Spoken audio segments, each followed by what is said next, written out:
तीन बेटियां। सरिता के घर में तीन बेटियां थीं। दो नौकरी करती तो एक पढ़ाई।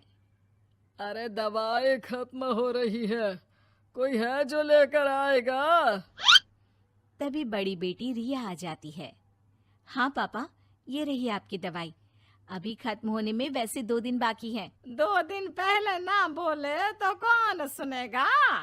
चिल्लाना तो पहले से पड़ता है ना कि सामान खत्म है। अच्छा जल्दी से छोटी चाय बना दे दीदी के लिए।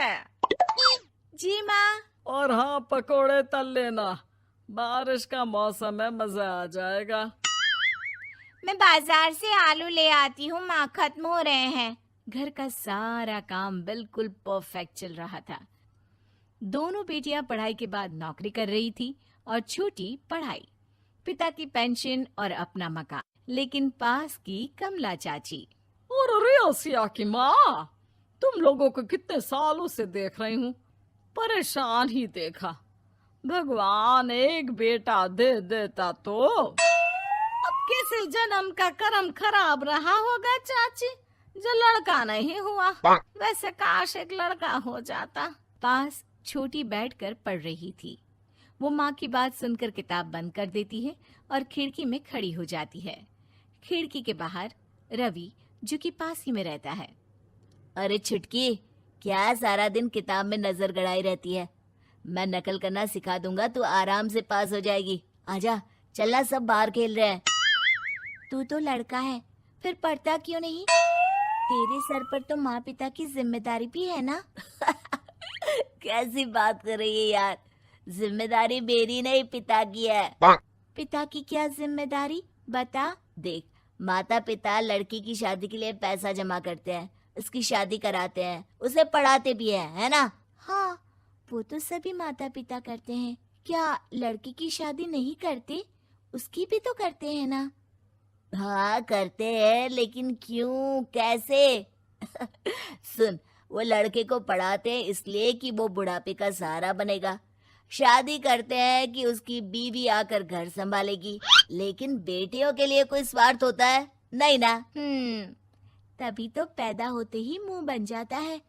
अब तू सोच, तू किसी के घर जाए और वो तुझे देखकर मुंह बना ले तो कैसा लगेगा? वो तो पागल होते हैं। बेटियां जीवन भर माँ बाप के लिए सोच ले, लेकिन फिर भी वो उसे अपना नहीं मानते।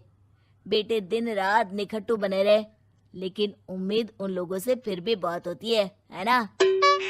चल छोड़ना, तू ये बता कि किस जिम्मेदारी की बात कर रहा था तू पिता की?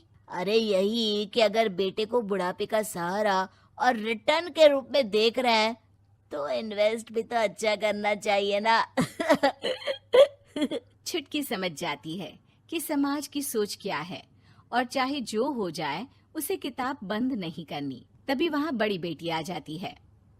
माँ, अरे ओ माँ, ये ले मिठाई खा ले। क्या हो गया? लड़का पसंद आ गया क्या कोई? भाई ऐसा हो तो मिठाई ना ही खिला, चली जाएगी तो घर कैसे चलेगा? अरे लड़की को क्या जीवन भर बिठाने का इरादा है? तू बता बेटी, किस चीज की मिठाई खिला रही है? क्या हो गया? अरे पापा, आपको पता है ना, जिस डॉक्टर के अंडर में मैं काम कर रही थी, उन लोगों ने मेरे काम को देखते हुए मेरी स्कॉलरशिप पास करवा दी है। अब अस्पताल में ही क्लास चला करेगी, आगे की पढ़ाई भी और पैसे की कमाई भी। ये तो अच्छी बात है। तू पढ़ जाएगी तो छोटे को भी अपनी राह लगा लेना। बाकी मछली तो वैसे ही ऑलराउंडर है। तीनों बेटियों के बाद भी उन लोगों के घर किसी चीज की कमी नहीं थी। पापा, ये लीजिए कार की चाबी, मैंने आपके लिए कार ली है। अब आप कहीं भी जाएं तो अपनी कार से जाइएगा। अरे क्या जरूरत थी? जितना खर्च करोगी दहेज मांगने वालों के मुंह भी उतने ही खुल जाएंगे। तो हम दीदी की शादी ऐसे घर में करेंगे ही नहीं जहाँ शादी के लिए पैसे मांगने की जरूरत हो। अरे जो खुद खड़ा नहीं होगा वो हम लोगों के कंधे में क्यों शादी करेगा? क्यों पापा? अरे शादी में तो दहेज मैंने भी लिया था, तो क्या मैं तेरी माँ के कंधे पर हूँ? खुद की पेंशन है, बेटियां कमा रही हैं, मजे हैं। बस एक मलाल है कि बेटा नहीं हुआ। पापा, जब आपने बोला कि मजे हैं, मैं तभी समझ गई थी कि अगली लाइन में आप यही बोलेंगे कि मलाल है। कोई बात नहीं पापा, फिलहाल आप ये कार लेकर घुमाओ। माँ, तुम भी जाओ पापा के साथ। दोनों पति पत्नी बेटी की दी गई गिफ्ट कार में बैठकर घूमने निकल रहे थे कि पड़ोसी बोल पड़ता है। अरे भाई साहब, नई कार, यहाँ तो साइकिल भी बेचने की नौबत है। नजर ना लगाइए भाई साहब, जीवन में कार का सपना पूरा होना हम लोगों के लिए तो बहुत बड़ी बात है। हाँ हाँ, लाखों की कार हम हजारों की कमाई वालों के लिए कहाँ मुमकिन थी, ऊपर से तब जब कोई बेटा भी नहीं है। वैसे भाई साहब, आपकी साइकिल बिक क्यों रही है? भगवान की दुआ से तो आपके 4 लड़के हैं। हाँ हाँ, आपको तो हेलीकॉप्टर से घूमना चाहिए। और खाक हेलीकॉप्टर भाई साहब, अब क्या छुपाना, 2 लड़के तो कुछ कमाते ही नहीं, सारा दिन टीवी मोबाइल में लगे रहते हैं। और बड़े 2 जो किसी तरह जिम्मेदार बने भी हैं, बहू के कहने पर 1 पैसा हम लोगों को नहीं देते, ना इज्जत है ना मान सम्मान। हाँ भाई साहब, भाभी बता रही थी, बहू के होते हुए भी नौकरानी की तरह सारा दिन लगी रहती है घर के कामों में। आप किस्मत वाले हैं भाई साहब, जो बेटियां घर के साथ साथ बाहर का काम भी पूरी जिम्मेदारी से संभाल रही हैं। हाँ वो तो है, लेकिन कब तक? एक ना एक दिन तो ससुराल निकल जाएंगी, फिर तो वही हम दोनों और वही पेंशन। आप लोग भी कौन सा संजीवनी बूटी खाकर आए हैं। चलिए चलिए जाइए, नई कार का मजा लीजिए। अच्छा ऐसा करते हैं, मेरी बहन के घर चलते हैं, काफी वक्त हो गया है मिले। दोनों बहन के घर जाते हैं, जहाँ उसकी बहन और उसका पति बैठकर चाय पी रहे होते हैं। अरे भाई भाभी, आज रास्ता कैसे भूल गए आप लोग? अरे हम तो फिर भी भूल गए, तुम तो कभी नहीं आते हमारे घर।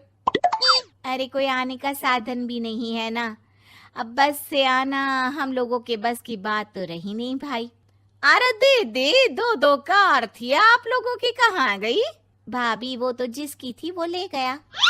मतलब? 2 बेटे हम दोनों से अलग हो गए हैं, अपनी कार ले गए, अब हम दोनों अकेले, खुद बनाना खुद खाना। भाई बहन के घर से मिलकर बेटी की गिफ्टेड कार में बैठकर निकल जाते हैं। काश हम लोगों को भी लड़का हो जाता।